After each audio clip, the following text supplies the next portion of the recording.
우리 전도와 선교에 대해서 전도와 선교에 대하여 임하는 자세에 대해서 우리 말씀 나누기 원합니다.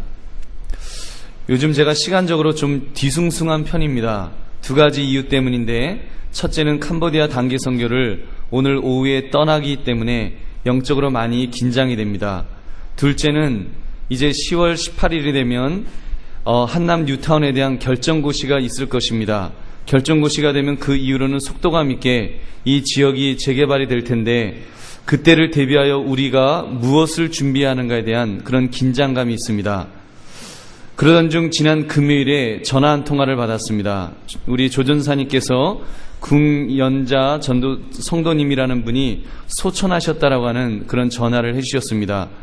그 전날까지만 해도 전사님께서 신방을 하시고 또 신방 가셔서 이제 그 성도님이 그러셨대요. 수전증이 있어서 이렇게 손이 떨립니다. 이런 이야기를 하시긴 했지만 그러나 별다른 이상 조짐은 없었답니다. 근데 그 다음날 외출하셔서 이렇게 오랜만에 친구 집에 가셔서 식사를 잘 하시고 그리고 쓰러지셔서 한양대학병원 응급실에 가시는 중에 소천하셨습니다. 저는 그 이야기를 들으면서 사실 어안이 벙벙했습니다. 지난주까지도 멀쩡했었고 또 저에게 이렇게 또 예쁜 미소를 띄우시면서 이렇게 인사를 하셨는데 돌아가셨다니까 믿어지지가 않았습니다. 그래서 저는 기억을 되살리면서 그분과 만나 신방했던 시간들을 이렇게 되새겨 보았습니다. 과연 구원의 확신은 가지고 계셨겠는가? 감사하게도 2007년 5월에 저희 교회 처음 등록하셔서 이제 구원론 강의를 또 저도 해드리고 또 여러 가지로 복음을 전했습니다. 그때면 충분히 복음을 들을 기회는 있으셨겠다. 또 요즘 매주일 빠지지 않고 나오셔서 예배를 계속해서 아주 기쁨으로 드리시는 모습을 보았습니다. 올해 4월 5일에는 세례도 받으셨습니다. 천국 가신 줄 믿습니다. 이런 일련의 사건을 보면서 소름이 쫙 돋았습니다. 정신을 좀 더 차려야 되겠다라는 생각이 들었습니다. 우리 성도님들에게 좀 더 복음을 증거해야 되겠다고 하는 그런 마음이 들었습니다. 특히 전도되어 오신 분들에게 그 구원의 확신을 더 강력하게 심어주는 것이 필요하겠다라는 생각이 들었습니다. 언제 우리가 죽을지 모릅니다. 그렇다면 죽음을 준비하는 차원에서라도 우리가 구원의 확신은 분명히 가지고 있어야 합니다. 여러분, 교회에 나오시는 것도 중요하지만 더 중요한 것은 내가 예수님을 믿고 구원받았다고 하는 그 확신이 있어야 하는 줄로 믿습니다. 만약 그 확신이 없다면 얼마나 위험한 신앙생활을 하고 있는지 내 자신에게 질문해 봐야 할 것입니다. 아무튼 그 성도님은 복이 많으신 분이신 줄 믿습니다. 전에는 굿도 많이 하셨던 그런 분이시래요. 자녀들은 그 신앙생활 안 하는 자녀들이 많았는데 자녀들은 엄마가 신앙생활 하는 것조차도 상상도 못했더라고요. 근데 70세에 전도되셔서 예수님 영접하고 또 세례받고 2년 만에 이렇게 임종하셨습니다. 확신하건대 주님을 고백하는 그 믿음으로 천국에 입성하신 줄로 믿습니다. 사랑하는 성도님들, 이보다 더 귀한 것이 또 어디에 있겠습니까? 한 영혼이 예수님을 믿고 구원을 얻는 것, 여러분, 그래서 지옥 갈 영혼이 천국에 가는 것, 이거보다 더 소중한 일이, 더 가치 있는 일이 세상에 어디 있겠습니까? 1억이 있으면 무엇하고 1조 원이 있으면 무엇하겠습니까? 좀 건강하면 무엇하고 좀 아프면 어떻습니까? 출세하면 무엇하고 망한들 어떻습니까? 그런 것들은 일장춘몽과 같아서 잠깐 봄날에 졸다가 깨는 그런 것뿐이, 그렇게 지나가 버릴 것뿐이 안 됩니다. 그것들이 지나고 나면 우리는 하나님의 심판대 앞에 서게 될 것입니다. 예수님을 믿는 사람은 그 예수님을 믿는 그 보혈의 공로, 그 공로를 의지함으로 그 심판 없이 천국으로 입성할 것입니다. 그러나 예수님을 믿지 못한 사람은 하나님의 심판대 앞에서 자기가 지었던 죄악에 대한 처벌을 고스란히 받아야 할 것입니다. 이렇게 볼 때 전도라든가 선교라든가 교육이라든가 이런 것들이 얼마나 중요한지 모릅니다. 이 지역이 재개발되면 여러분, 이제 제가 참 안타깝게 생각하는 것은 여기에 사시는 분들이 뿔뿔이 흩어질 것입니다. 특히 많은 노인들은 우리가 다시는 못 볼지도 모릅니다. 우리가 그 전에 그 영혼들을 책임져야 되는 것이 우리의 사명인 줄로 믿습니다. 개발되기 전까지 만날 수 있는 영혼들에게 복음을 전합시다. 그들이 예수님을 믿고 구원받을 수 있도록 우리가 애를 써야 할 줄로 믿습니다. 또한 요즘 이 지역에 새로 이사 오시는 분들이 계신 것 같습니다. 그분들에게도 우리가 때를 얻든지 못 얻든지 우리가 복음을 전해야 될 것입니다. 여러분, 특별히 이제 한영혼 사랑축제가 곧 시작될 텐데 여러분, 그 영혼들을 작정하십시오. 그래서 내가 그 영혼을 하나님에게 돌아오도록 하겠노라고 이렇게 하나님 앞에 기도하면서 결심할 수 있는 우리의 모습이 있기를 원합니다. 그래서 우리가 오늘 이 시간 전도와 선교에 대해서 어떠한 자세를 가져야 될지를 오늘 성경이 무엇이라고 말씀하는지 우리가 살펴봄으로써 함께 은혜를 나누시는 저와 여러분이 되시기를 바랍니다. 첫째, 복음은 누구에게든지 차별이 없습니다. 하나님은 누구에게든지 차별이 없습니다. 우리 11절 12절 말씀, 우리 로마서 10장 11절 12절 우리 함께 말씀 읽겠습니다. 성경에 이르되 누구든지 그를 믿는 자는 부끄러움을 당하지 아니하리라 하니 유대인이나 헬라인이나 차별이 없음이라. 한 분이신 주께서 모든 사람의 주가 되사 그를 부르는 모든 사람에게 부요하시도다. 아멘. 여러분, 이 말씀이 얼마나 놀라운 말씀입니까? 세상 모든 것에는 기득권이라는 것이 있습니다. 먼저 선점한 사람에게 많은 혜택이 주어집니다. 근데 성경은 그러한 차별이 없다라고 말씀합니다. 심지어 예수님은 순위가 뒷바뀔 수도 있음을 경고하셨습니다. 마태복음 20장 16절에 이런 말씀이 나옵니다. 이와 같이 나중된 자로서 먼저 되고 먼저 된 자로서 나중되리라. 여러분, 그러므로 복음은 누구에게든지 차별 없이, 여러분 순서 없이 열려져 있다는 사실을 여러분 믿으시기 바랍니다. 무엇이라고 말씀합니까? 첫째, 이렇게 차별이 없는데 차별이 없기 때문에 어떤 사람이라도 하나님에게 오면 부끄러움을 당하지 않게 하신다라고 하셨습니다. 부끄러움을 당하지 않게 하신다. 여러분, 누구든지 그를 믿는 자는 부끄러움을 당하지 아니하리니라고 말씀합니다. 어떤 사람에게요? 누구든지. 여러분, 누구든지란 단어에 한번 마음으로 밑줄을 한번 그어보십시오. 얼마나 중요합니까? 누구든지. 근데 거기에는 조건이 있죠. 누구든지 그를 믿는 자는, 다른 말로 하면요, 그를 믿기만 하면 누구든지 차별이 없다는 것입니다. 믿기만 하면 차별이 없다. 믿기만 하면 누구든지 그 구원을 얻는다라고 성경이 말씀하고 있는 것입니다. 그래서 부끄러움이 없게 하신다.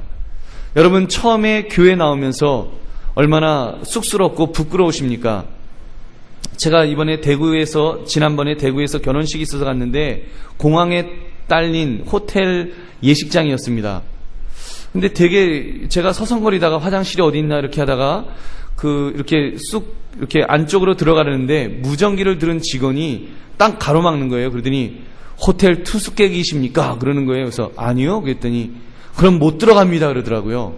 그래서 제가 속으로 아니 무슨 호텔이 뭐 사람 차별하나 뭐 투숙객만 들어가고 뭐 그 결혼식 온 사람들은 들어도 못 가게 하나 그래서 이렇게 기분이 안 좋았습니다. 그래서 그 호텔에 대해서 별로 그 인상이 좋지 않습니다.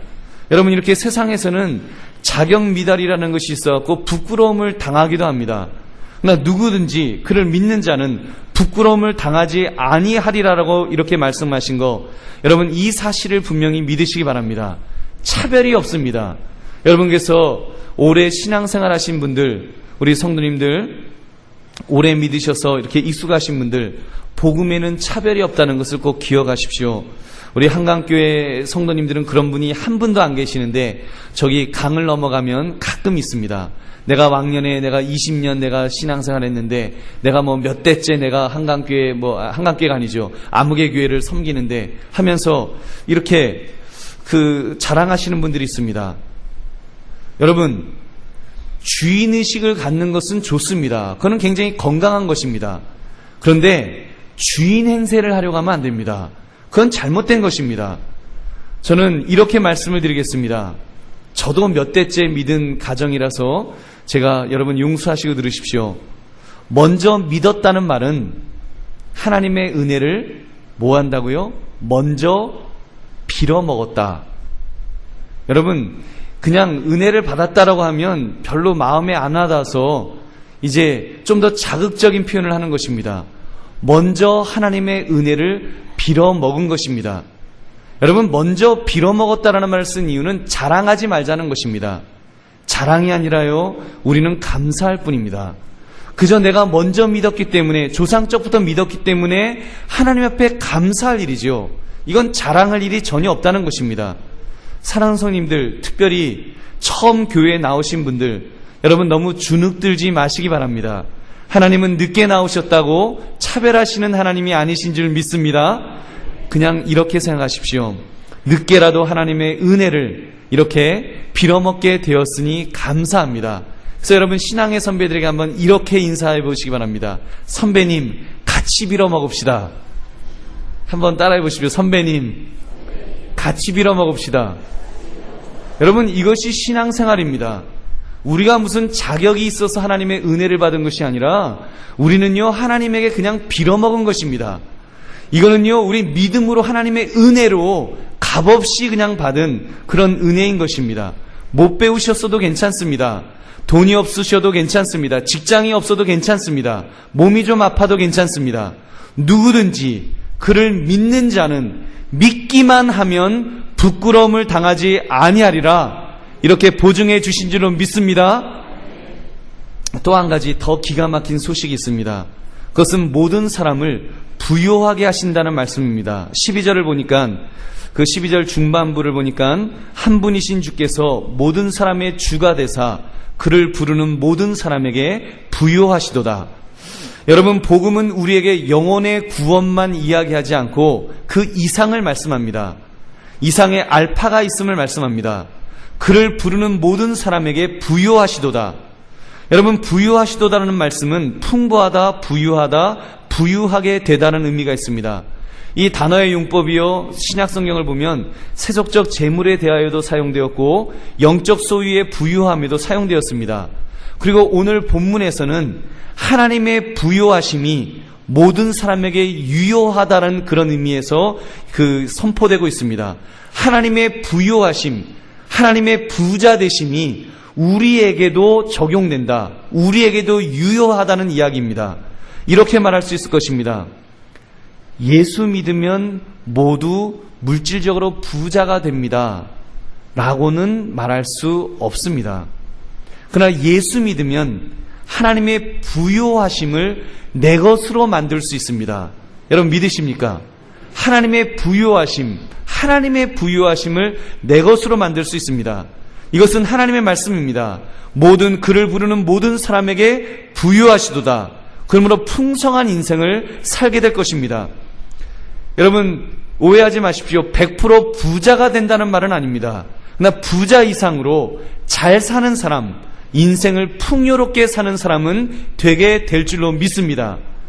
오랫동안 신앙생활 하신 분들을 보십시오. 가만 보시면 일반적으로 물질적으로도 복을 많이 받는 편입니다. 대체적으로 자녀의 복도 많이 받습니다. 건강의 복도 받았습니다. 물론 때로는 하나님께서 어두움의 긴 터널을 통과하게 하실 때도 있습니다. 사람에 따라서는 고난 속에 정금과 같이 훈련시키는 사람도 있습니다. 그러나 일반적으로 보면 세상적인 복도 많이 받았습니다. 그러나 더 중요한 것은 혹시 그런 것이 없다고 할지라도 하나님의 은혜 속에서 감사하며 살아가는 어떤 특별한 풍요로움이 있습니다. 여러분 하나님의 풍요가 있습니다. 그거는 세상적인 것과는 다른 것입니다. 사랑하는 성도님들, 우리가 보면서요 그냥 부자만 되는 것은 별 의미가 없지 않습니까? 돈만 많아서 돈 가지고 돈 하다가 정말 돈 하다가 돌다가 돌아가시는 분도 있습니다. 뭐 춤추며 돌다가 돌아가시는 분도 있고요, 머리가 돌아서 돌아가시는 분도 있고요. 아무튼 돈 하다가 그냥 불쌍한 인생. 어떤 분은요 돈은 많은데 아주 못 살다 가는 분도 분명히 있습니다. 여러분 그런데 주를 부르는 모든 사람에게는 하나님의 부요하심이 모두 충만하게 임하는 줄로 믿습니다. 하나님의 부요하심, 그래서 뭔가 세상의 것과는 다른 어떤 그 부요함이 있습니다. 그것이 진정한 복입니다. 그러니까 우리 예수 믿는 사람들, 여러분 왜 다니면서 예수님 믿으시라고 전도합니까? 여러분 꼭 뭐 병이 다 낫고 뭐 다 부자 되고 그것 때문에 전도하는 것은 아닙니다. 그 이상의 것, 세상에 줄 수 없는 하나님의 부유하심이 있는데 예수 믿는 사람들은 뭔가 풍요로움이 있습니다. 뭔가 넉넉함이 있습니다. 뭔가 행복한 모습이 있습니다. 뭔가 기쁨이 있습니다. 궁극적인 뭔가 무엇이 있는데 그것이 바로 하나님의 풍요로움, 그것을 받았기 때문인 줄로 믿습니다. 그것을 누릴 수 있는 저와 여러분 되시기를 주님의 이름으로 축원합니다. 두 번째, 누구든지 주의 이름을 부르기만 하면 됩니다. 13절 말씀 우리 함께 읽겠습니다. 시작. 누구든지 주의 이름을 부르는 자는 구원을 받으리라. 여러분, 예수님을 믿으면 하나님의 환대하심, 또 이 땅에서의 그 부유함에 대해서 말씀을 드렸습니다. 그 길은 누구든지 모든 사람에게 그 문이 열려 있다 그랬습니다. 무엇을 하기만 하면 구원을 받을 것입니다. 그 무엇이 무엇입니까? 성경은 주의 이름을 부르는 자는 구원을 받는다 그랬습니다. 그래서 로마서에 보면 마음으로 믿어 의에 이르고 입으로 시인하여 구원에 이른다 그랬습니다. 입으로 시인할 때 구원에 이릅니다. 여러분, 그런데 이 주의 이름을 부른다는 것은 그냥 예수님 이 정도로 부르는 것은 아닐 것 같습니다. 믿음으로 부르는 것입니다. 영혼 깊은 곳에서 정말 주님, 나는 죄인입니다. 주님의 은혜가 아니면 살 수 없습니다. 주님의 보혈이 아니면, 주께서 내 죄를 용서해 주시지 않으면 나는 살 수 없습니다. 나를 살려달라고 여러분 마음으로 믿어서 정말 부르짖어 기도할 때에 주께서 우리에게 구원을 주실 줄로 믿습니다. 여러분, 하나님께서 우리가 주님을 부르짖어 간구하면 주께서 우리에게 가까이 오신다 그랬습니다. 우리에게 넉넉히 오셔서 우리를 붙들어 주실 것입니다. 신명기 4장 7절, 우리 하나님 여호와께서 우리가 그에게 기도할 때마다 우리에게 가까이 하심과 같이 시편 145편 18절 말씀, 여호와께서는 자기에게 간구하는 모든 자, 곧 진실하게 간구하는 모든 자에게 가까이 하시는도다. 여러분, 믿으십니까? 진실하게 간구하는 모든 자, 진실하게 하나님을 부르는 자에게 가까이에 주시는 줄로 믿습니다. 시편 50편 15절 말씀, 환난 날에 나를 부르라. 내가 너를 건지리니 내가 나를 영화롭게 하리로다. 사랑하는 성도님들, 지금 어떤 형편과 처지에 있으십니까? 혹시 극단적인 어려움 속에 있는 분은 안 계시는지요? 무슨 놈의 세상이 이렇게 살기가 어렵냐? 절망감을 느끼시는 분은 혹시 안 계십니까? 청년들 중에 이 세상이 너무 힘들어서 도대체 나는 어떻게 살아야 하는가? 불안감에 빠져 있는 분은 안 계십니까? 난 출세알기는 애당초 글러먹었다라고 자조 섞인 탄식을 하는 분은 안 계시는지요? 여러분, 바로 그때가 환난 날이 아니겠습니까? 그렇다면 오늘 성경은 말씀하기를 환난 날에 나를 부르라, 환난 날에 나를 부르라 하셨습니다. 여러분, 하나님을 부르고 계십니까? 하나님에게 부르짖으십니까? 기도하십니까? 그래서 우리가 정말 하나님 앞에, 주님, 환난 날에 내가 주님을 부릅니다. 주님, 내가 주님을 부릅니다. 우리가 부르짖을 때 내가 너를 건지리니 너가 나를 영화롭게 하리라. 여러분, 믿으십니까? 너가 나를 영화롭게 하리라. 하나님께서 우리를 건지실 것입니다. 하나님께서 나를 건지시고 나면 여러분, 나를 통해서 하나님께 영광을 돌리는, 하나님이 나를 통해서 영광을 받으신다고 말씀하십니다. 하나님이 나를 통해서 영광을 받으시려면 나를 어느 정도 구하시겠습니까? 조금 구하시겠습니까? 구하다 마시겠습니까? 아니면 왕창 구하시겠습니까? 왕창 구하실 줄 믿습니다. 하나님이 크게 영광을 바로 저와 여러분을 통해서 받게 될 줄로 믿습니다. 여러분, 우리가 또한 영화롭게 하시는데 특별히 여러분 충만하게 하신다는 것을 말씀드렸습니다. 나에게 부족한 것들을 채워주실 것입니다. 시편 81편 10절 말씀, 나는 너를 애굽 땅에서 인도하여 낸 여호와 내 하나님이니 내 입을 크게 열라 내가 채우리라. 여러분, 믿으십니까? 내 입을 크게 열라 내가 채우리라. 우리가 하나님을 부르짖는데요, 입을 크게 열고 부르짖으면, 우리가 하나님을 크게 열고 입을 크게 열고 마음을 크게 열고 그리고 하나님을 찾으면 하나님께서 우리에게 풍성한 것으로 채워주실 것입니다. 하나님은 부르짖는 자의 그에게 그 입속에 하나님께서 주실 것입니다. 째째한 하나님이 아니십니다. 전능하신 하나님이십니다. 만왕의 왕이십니다. 그분께서 주기를 원하시면은 풍성한 것으로 주실 것입니다. 우리가 입을 크게 엽시다. 우리가 마음을 크게 엽시다. 우리가 그래서 하나님의 계획, 내 스케일이 아니라 나만한 그 나라고 하는 작은 간장종지가 아니라 하나님의 큰 그릇이 되어서 대야와 같이 정말 목욕통과 같이 큰 그릇이 되어져서 하나님의 큰 것을 받아 누리시는 저와 여러분 되시기를 주님의 이름으로 축원합니다. 여러분 안 믿어지십니까? 여러분 안 믿어지십니까? 주의 보혈이 그 능력이 있습니다. 여러분 주의 보혈, 예수 그리스도께서 십자가에서 우리에게 죽으심으로 주의 보혈을 흘려주셨습니다. 여러분 예수님의 피, 그 피가 십자가를 통해서 흘러 그것이 바로 우리를 씻어주신 줄로 믿습니다. 우리의 죄악을 씻어주십니다. 우리의 죄악만 씻어주시는 것이 아니라 우리가 죄로 인해서 우리를 누르고 있는 죄악의 저주, 그 죄악의 저주까지도 씻어주시는 줄로 믿습니다. 그 저주로부터 허덕이지 않도록 우리를 자유케 해주신 줄로 믿습니다. 바로 예수의 보혈이 우리를 자유케 해주실 것입니다. 또한 성령의 능력이 우리에게 복을 부어주십니다. 성령께서 우리와 함께 하십니다. 그래서 때를 따라 돕는 은혜를 주시고 우리를 붙들어 주시고 우리를 도와주시고 우리에게 은사적인 능력을 주시고 또 인격적인 그 열매, 성령의 열매를 맺도록 해주시는 것입니다. 그러한 능력을 늘 의지하시며 부르짖어 기도할 수 있는, 부르짖어 하나님을 찾을 수 있는 저와 여러분 되시기를 주님의 이름으로 축원합니다. 셋째, 우리는 주의 이름을 부르도록 만들 사명이 있습니다. 다른 사람에게 주님의 이름을 부르도록 그렇게 도와줄 사명이 있다는 것입니다. 14절 15절 말씀 우리 함께 읽겠습니다. 시작. 그런즉 그들이 믿지 아니하는 일을 어찌 부르리요, 듣지도 못한 일을 어찌 믿으리요, 전파하는 자가 없이 어찌 들으리요, 보내심을 받지 아니하였으면 어찌 전파하리요. 기록된 바 아름답도다. 좋은 소식을 전하는 자들의 발이여함과 같으니라. 아멘. 주님을 부르려면 주님을 믿어야 합니다. 주님을 믿으려면 들어야 합니다. 그리고 들으려면 전해야 합니다.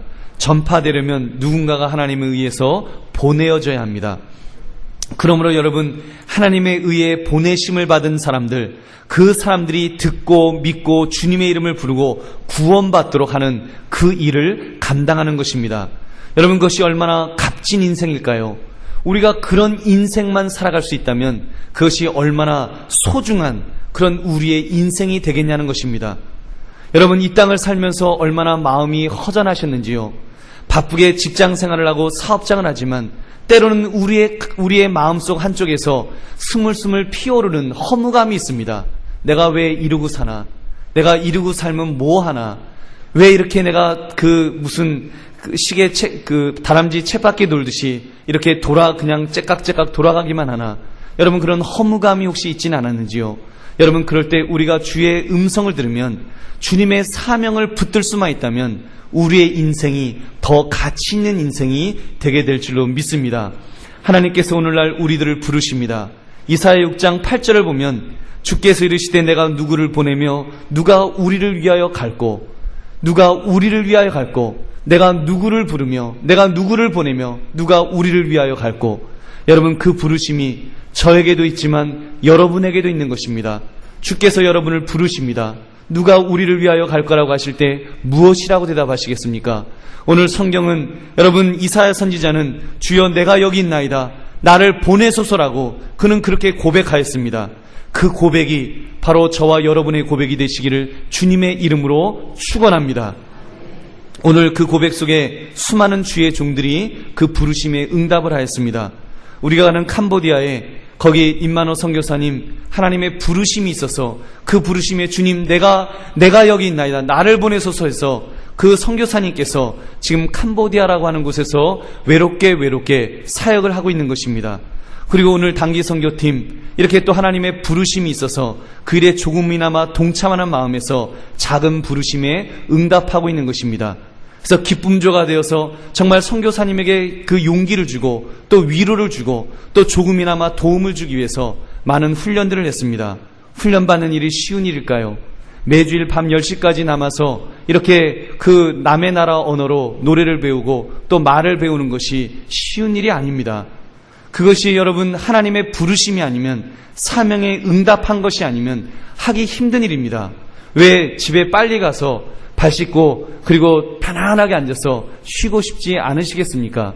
나 하나님의 부르심이 있게, 그 부르심이 단기 선교라가는 작은 부르심이지만 그 부르심에 응답하기 때문에 그렇게 훈련을 받은 줄로 믿습니다. 또한 선경금을 하시는 분들을 보면서 참 제가 깜짝 놀랐습니다. 어떤 분은 정말 어렵게 그 준비한 그 헌금을 하나님 앞에 드리기도 하였습니다. 또 어떤 분은요 10년 동안 돈을 모았다고 하시면서 그 좋은 일에 써달라고 그렇게 하시는 분도 계셨습니다. 정말 형편이 어렵지만 성령의 그런 어떤 부르심이 있어서, 성령의 감동이 있어서, 주님 내가 직접 동참하진 못하지만 내가 보내는 선교사로서 내가 또 지원합니다 하면서 그렇게 헌금하신 그런 분들도 계십니다. 여러분, 그런 부르심, 그 부르심에 우리는 응답해야 됩니다. 저 역시 그 부르심에 순종한 사람 중에 한 사람일 것입니다. 그래서 목사가 되었습니다. 목사지만 그 부르심에 그 순종하는 것이 그렇게 쉬운 일은 아닙니다. 한 번은 제가 미국에 있을 때 엘라스카로 이제 그 부임에 가게 되었습니다. 근데 그때 짐을 싸는데, 짐을 정리해야 되는데 책을 제외한 모든 짐들 다 가방 12개로 축약시키는데 눈물이 좀 핑 돌았습니다. 남편으로서 아내에게 좀 이렇게 되게 미안하더라고요. 근데 그때 제 아내가 저에게 용기를 주는 이야기를 했습니다. 여보, 하나님께서 어떤 사람은 선교사로 뻥 하고 차셔갖고 아프리카까지도 가던데 엘라스카는 미국 아니냐고. 그때는 가보니까 엘라스카가 너무너무 살기 좋더라고요. 근데 그때는요 무슨 엘라스카가 에스키모 사는 줄 알고 그렇게 간 적이 있는데 하나님께 더 큰 은혜를 받은 적이 있습니다. 제가 거창하게 해외 선교만 말씀을 드렸습니다만 사실 우리에게 맡겨져 있는 국내 선교, 특별히 이 지역 전도가 얼마나 중요합니까? 여러분, 이 지역이 재개발된다고 하는 그 이야기가 자꾸 나오고 있습니다. 뭐 언제 될지 모른다고 우리가 안이하게 있을 수 없습니다. 여러분, 속히 된다면 여러분 어떻게 하시겠습니까? 우리에게 맡겨졌던, 우리가 길 가면서 보았던 그 어르신들이 있고 정말 그 영혼들이 있었는데 그분들에게 과연 얼마나 복음을 전했는지요. 여러분, 하나님께서 나를 부르셨습니다. 여러분, 부르심이 있기에 여러분 전도하는 것입니다. 전도 특공대로 이 지역을 섬기시는 분들이 있습니다. 방법이 어떻든 간에 그 영혼에게 복음을 증거한다는 것은 너무너무 소중한 사역입니다.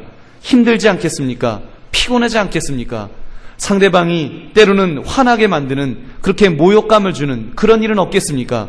그러나 한 영혼이 귀하기 때문에, 하나님의 부르심이 있기 때문에 그 앞에 순종하며 전도하는 줄로 믿습니다. 여러분, 우리가 이런저런 모양으로 전도해야 될 것입니다.